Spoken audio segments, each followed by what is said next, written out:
The 2024 wide receiver class is filled with explosive upside and has some sneaky good depth to it. I'm going to give you an in-depth look here at 11 of my favorite wide receiver prospects. And then we're going to finish up the episode with about a half dozen more players that you need to watch for as risers over the next few months. Let's get into it. Here we go. My 11 favorite wide receiver prospects you need to know about from a fantasy football perspective as you get ready for the 2025 NFL draft season. Now, as you get ready for rookie season, make sure you're subscribed here at the Rookie Big Board. And I'd strongly encourage you to head on over to patreon.com/rookie big board to get access to my in-depth scouting reports, my Devy Dynasty rookie rankings, and personalized advice in the Rookie Big Board Discord. The link to join will be in the episode description, and we're running a special 30% off annual memberships for this week. So it's a great time to get ahead of your league mates. Let's get into my wide receiver one. It is the wide receiver one, Tetairoa McMillan, and he is in a tier of his own for me. I'm a big fan of the big man, 6'5", 210 out of Arizona. McMillan wins along the boundary. I'll correct myself. He dominates along the boundary. He's got a big man presence. He's got good feel for the sideline. He wins consistently in contested catch situations, but he doesn't just rely on that 6'5" height. He's got a great frame. He's got good vertical athleticism. He's got excellent ball tracking ability. He adjusts well to the ball, even late. He's comfortable winning in double coverage. He's comfortable winning in traffic. He is sure-handed. He's not dropping the ball in contested situations or in non-contested situations. What I really love that adds another layer to McMillan's game is he's not just about winning in the deep third. He's a fluid athlete. He's got good footwork. It allows him to win before and after the catch. He can cut a slant. He can create separation at the second level of the field. McMillan's a very well-rounded wideout, and he's going to win consistently, and he's going to be highly coveted by NFL front offices. I'm projecting McMillan to be a top 10 pick. And when you're watching this video and you're seeing this dynasty value comparison, please know that I'm not making a one-to-one comparison between Garrett Wilson and Tetairoa McMillan. What I'm saying is in my rankings, you can look at where I would value Tetairoa McMillan equal to a dynasty player, and in this case, it's Garrett Wilson. So that's a very high ranking here. It's a top 8 dynasty wide receiver overall, and I think even in super flex leagues, you can make a strong argument for Tetairoa McMillan to be the 101. Even in super flex leagues, there's a lot to like about him. I hope there's a lot to like about this video. If you enjoyed, if you learn even one thing, please make sure to give it a like. More importantly, though, let's have a conversation in the comments. Tell me which players you think I'm too high on, too low on. There's definitely a little pick your favorite, pick your flavor with this wide receiver class, and I would love to hear it in the comments. But let's go ahead. Let's get into my wide receiver 2 here, and that is going to be Luther Burden. Now, it does seem like in general, the hype has died off a little bit on Luther Burden. 5'11", 208 out of Mizzou, former 5-star prospect. He came in with a ton of hype because he performed at a high level as a freshman, as a true freshman at Mizzou. He gets to his sophomore season in 2023, and he has this breakout sophomore campaign, over 1,000 receiving yards. And coming into this year, he doesn't quite have that same level of explosive box score, but I got to tell you, you flip on the tape, you still see a really impressive wide receiver. You still see somebody who's going to be a first-round NFL draft pick. I'm very confident about that. You still see a wide receiver who speeds up very quickly off the snap and burns moving downfield. You'll hear me talk about being fast and quick. These are different things, but Luther Burden absolutely displays both of them. He's got sticky hands. He's going to catch everything thrown on target.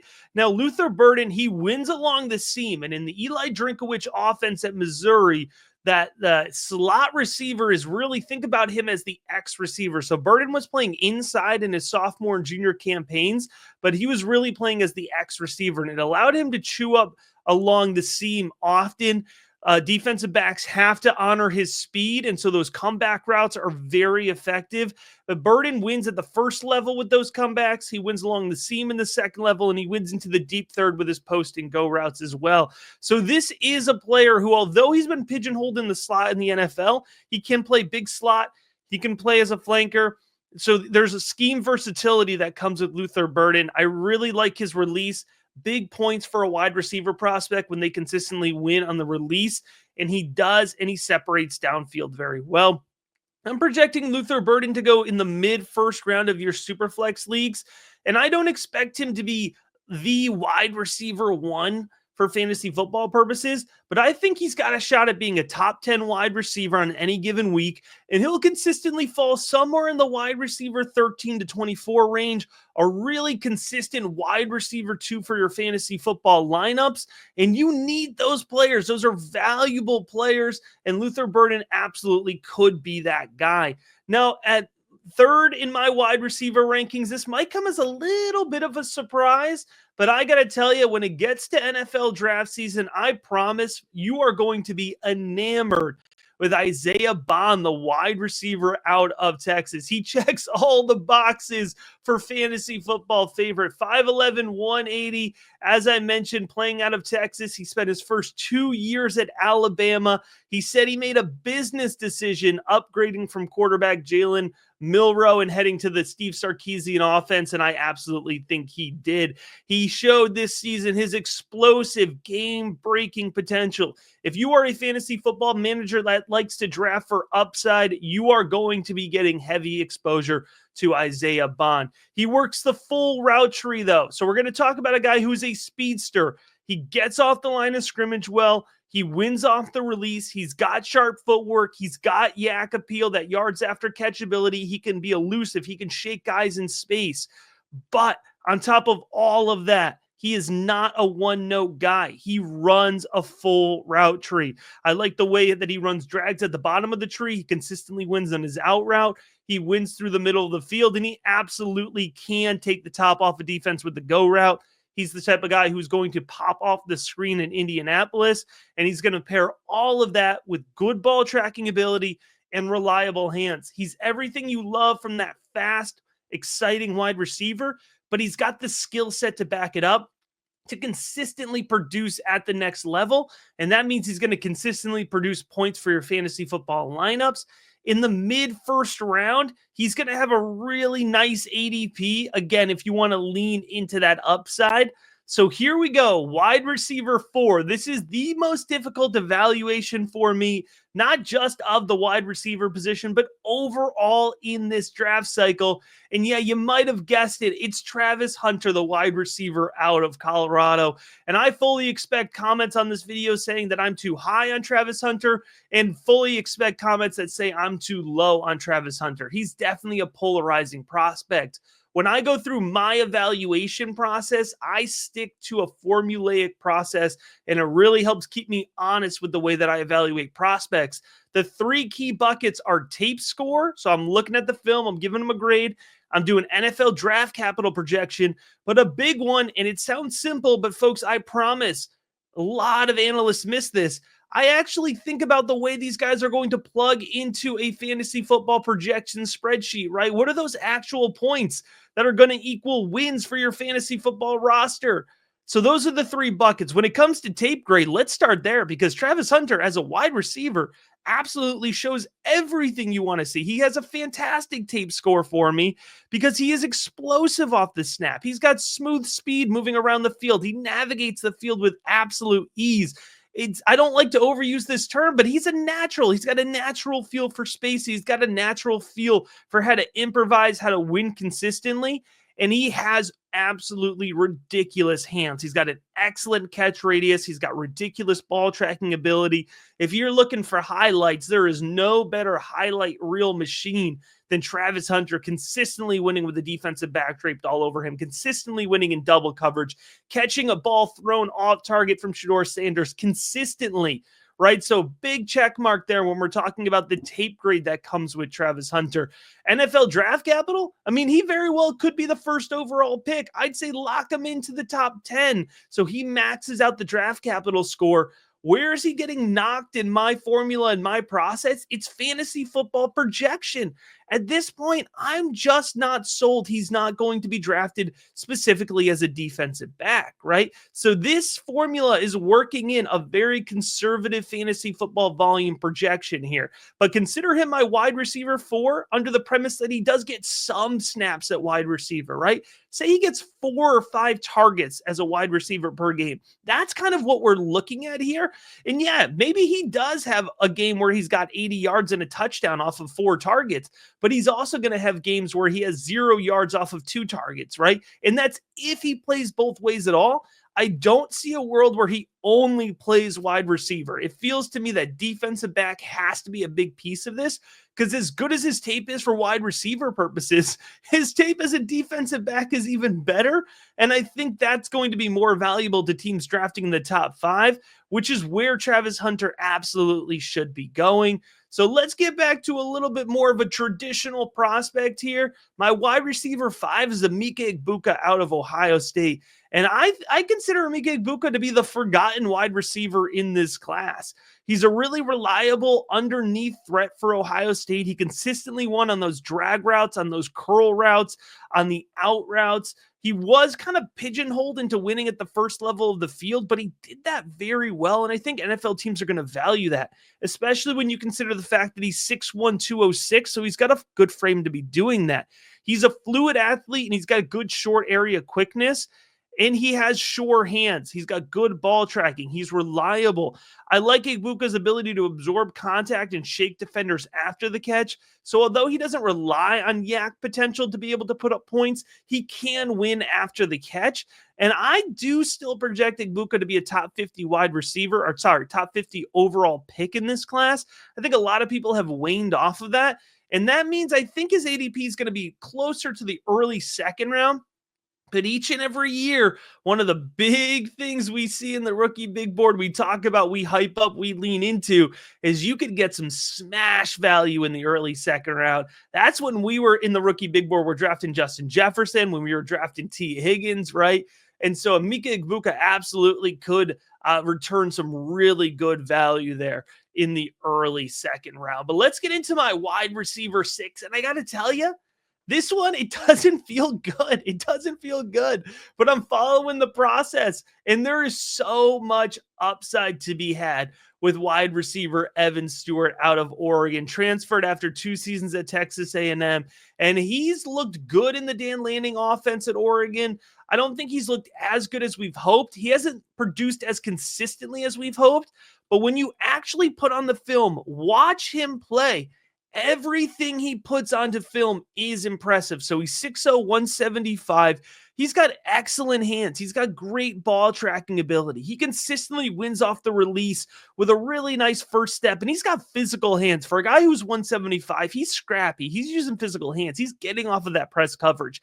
He'll cross up defensive backs mid-route, and he separates very well downfield because he speeds up fast off the snap, and he will carry that momentum with him. I expect him to test well in Indianapolis, especially running the 40-yard dash. We're talking about a former 5-star prospect.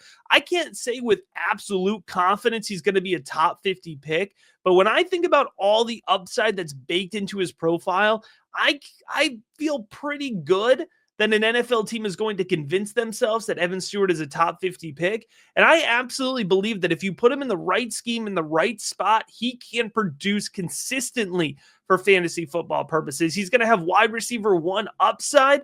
I think he'll settle more consistently into a mid to low wide receiver 2 type production level, which is still very good for somebody who I think you're going to be able to draft in the mid-second round or the early second round of your fantasy football drafts.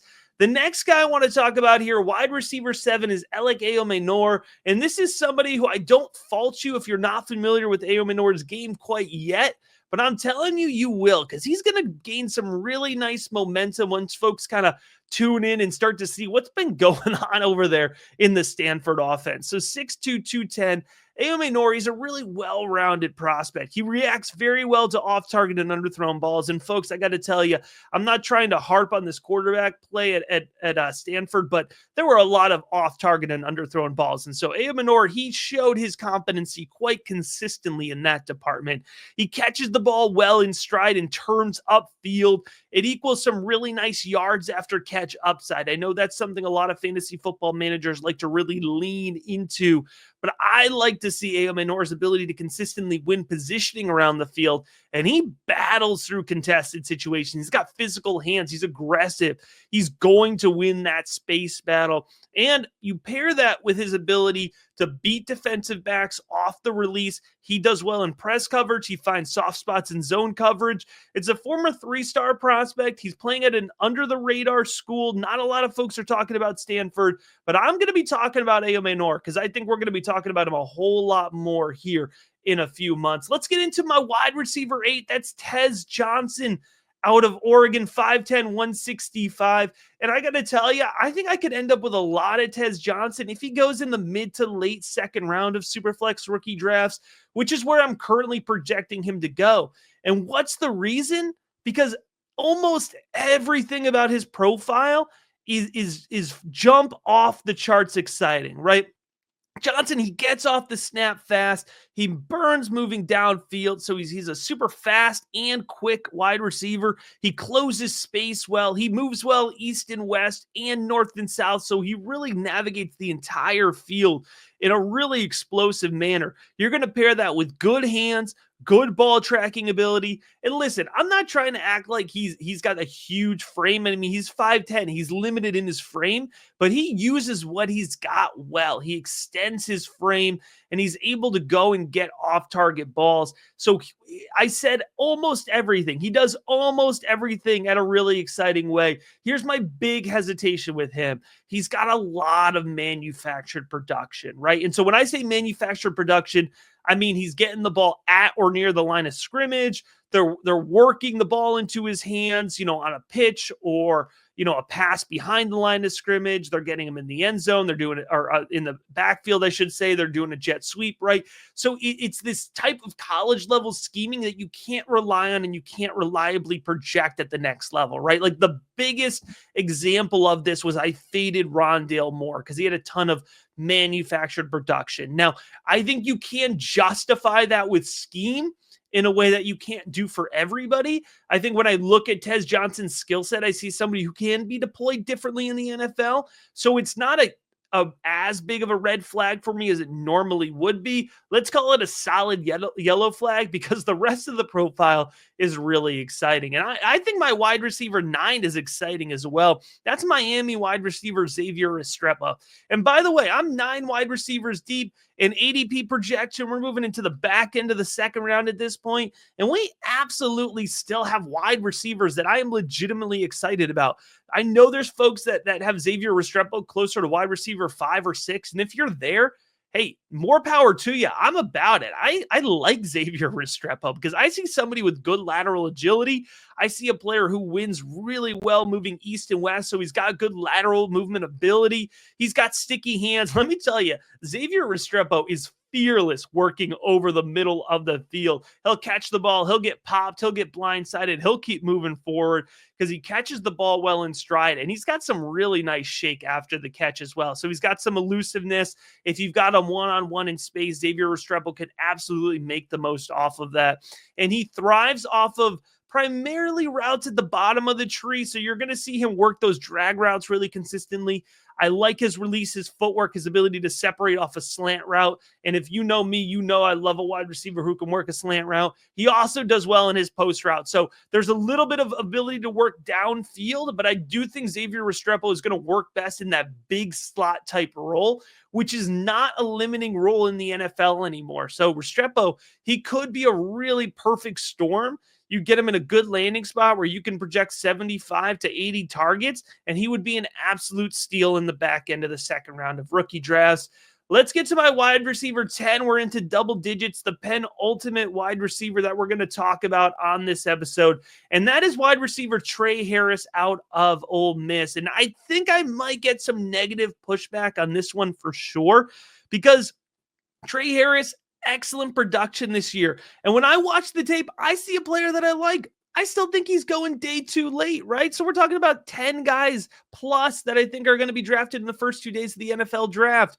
So I'm not hating on Tre Harris by any means. If anything else, it just proves the quality of the depth of this class. Because when I watch Tre Harris tape, I see somebody who brings in everything thrown on target. He's 6'3", 210, but he's got good extension for the ball. So, he can look closer to 6'4", 6'4 and a half at times. I see Tre Harris absorb contact very well through routes and after the catch. He's physical. He's not going to get pushed off his route, and he's not going to get knocked down on first contact after the catch either. And I got to tell you, for somebody of his size, man, there's examples of him getting pressed and he's dusting these receivers off the snap. He has the ability to beat them and get into space right away. He's got sharp footwork through his routes. He shakes defensive backs. So the reason Harris is a little bit lower for me is I think he does everything great. He just doesn't grade out at a super high level in any particular trait. And when that happens, sometimes at the next level, those wide receivers, they can just get a little bit lost in the sauce. They can struggle to get that consistent volume. And at the end of the day, volume is king for fantasy football purposes. So you need to have it. And you need to know about my wide receiver 11, Ricky White, out of UNLV. He's somebody who is absolutely going to be rising up through the draft process. 6'1", 190. He's a scrappy receiver. He fights after the catch. He's got soft hands. White's going to bring in everything thrown on target. He consistently wins with a first step. He separates at the first level of the field and continues winning downfield. I like his ability to move laterally, and I like his ability to turn upfield after the catch. Now, I do expect Ricky White to sneak into the late day 2 of the NFL draft. It might not be enough to get him into the first 2 rounds of Superflex rookie ADP. That UNLV name, I know, as a school, it's going to hold him back a little bit. The smaller school names always do it. It breeds some hesitation for players who don't follow college football as much. But you need to know, when I'm doing my tape evaluation of Ricky White, I had the ability to watch him play against the Michigan secondary, very strong secondary. I had the ability to watch him play against Syracuse. UNLV played up against some higher level opponents this year. And so the Ricky White tape, it's legit. It's against some legitimate competition here. And we're going to have the ability to see him against Boise State and possibly in the college football playoff as well, if they're able to knock off the Broncos. And I said 11 wide receivers, but I actually counted wrong, because I've got a 12th guy for you. We'll call it a secret, a surprise, a bonus wide receiver. And it's Kyren Lacy. How did I almost forget about Kyren Lacy? 6'1", 215. This one definitely could upset folks. And actually, when I was watching Kyren Lacy live, before I put him under the film microscope, he was closer to wide receiver 5 for me. I liked the upside that I saw with Kyren Lacy. What did I like? I liked his ability to get to top speed quickly. I liked the way he navigates the field with fluidity. I think Kyren Lacy, for his size at 6'1", 215, is wicked twitchy after the catch. You could see him absolutely juke defenders out. He's got impressive vertical athleticism, and if you type in Kyren Lacy highlights, you're going to think I'm absolutely wild for having him as wide receiver 12. But at the end of the day, folks, Kyren Lacy, he only grades out low in 2 categories for me, but they are the 2 most important categories in my wide receiver evaluation process. It's separation and it's hands. He struggles to separate. Sometimes don't get too excited about guys who are consistently making highlight reel catches. You have to ask yourself why they always have defensive backs so close to them. And Kyren Lacy just cannot shake off those SEC defensive backs. They're absolutely attached to him. He does not separate consistently, and he's just got too many drops. There's concentration drops. There's drops in traffic. There's drops when he's open. I mean, we try to explain away these drops each and every year. Oh, look at the upside. Look at the highlights. A lot of folks bit on Quentin Johnston that way. I absolutely did not. Folks who've been following the rookie big board absolutely did not. And I don't want to put him in that, I don't want to pigeonhole him into the Quentin Johnston territory, but we have to learn our lessons from previous years. And if you drafted Quentin Johnston, I need you to understand, do not bite and double down here on Kyren Lacy. As much as I love the upside, as much as I think he's going to be a day 2 draft pick, there's just a little bit too much hesitation for me. But I'm not going to end on a negative note here. I'm going to give you some more players to watch, guys who I don't have enough film on yet to do a full review, but guys who I absolutely expect to do film reviews on, guys who you absolutely could see rookie profile videos on come early 2025, guys who are going to be rising up through the draft process. Starting off here with Xavier Williams at a TCU. I know a lot of folks are excited about Williams as a big man with good athleticism. I don't really know, quite honestly, how many folks are talking about Pat Bryant, but I watched some Illinois games this year. Whenever I watched them live, Pat Bryant was balling out. So I'm excited to see this guy who consistently wins along the boundary. Ty Felton produced at a high level for Maryland this year. You got to think about, I moved past him a little bit, but I will go back. I will get some more tape on the Kentucky wide receivers, Dane Key and Barian Brown, who both at one point were really high up in the Devy rankings, but both have kind of since fallen off. Antonio Williams in a similar category at a Clemson, but there's definitely some legitimate draft buzz for Antonio Williams. Jalen Royals at a Utah State. He's already got the Senior Bowl invite, the high-performing, high-production group of 5 type prospect here. A lot of excitement around Jalen Royals, especially when thinking about his speed. So he's going to be somebody who I think you're going to be hearing a lot about, especially over the next couple months. Jalen Noel consistently performed at Iowa State. You can throw his teammate Jaden Higgins into that conversation as well. You could throw in Rock Taylor out of Memphis into the conversation, high-producing special teams player as well as wide receiver. But I do want to finish it off with Jamal Pritchett out of South Alabama. I expect Pritchett to get a Senior Bowl invite. He's a undersized guy, but he's fast, he's twitchy, he's high production. I think he can impress on special teams, but I also think he can contribute to an NFL offense, which means fantasy football production, which means another guy who could potentially help you win your fantasy football championships. And that's what we're doing here at the Rookie Big Board, 365 days a year. If you learned anything at all from this video, please give it a like. Drop me a comment. Let me know which wide receivers you're high on, low on. Ask me a question about any of these guys. Tell me who I missed. I'm sure I missed somebody that you like in this video. But most importantly, I encourage you, head on over patreon.com/rookiebigboard. You can get in-depth insight, see the full scouting reports for the 35 plus prospects that are already done and the 40 plus more prospects that will get added, full film evaluations and grades in the Rookie Big Board process, my dynasty rankings, my Devy rankings, personalized advice in the Rookie Big Board Discord. So much to get you ahead of your league mates as you prepare for those 2025 NFL drafts.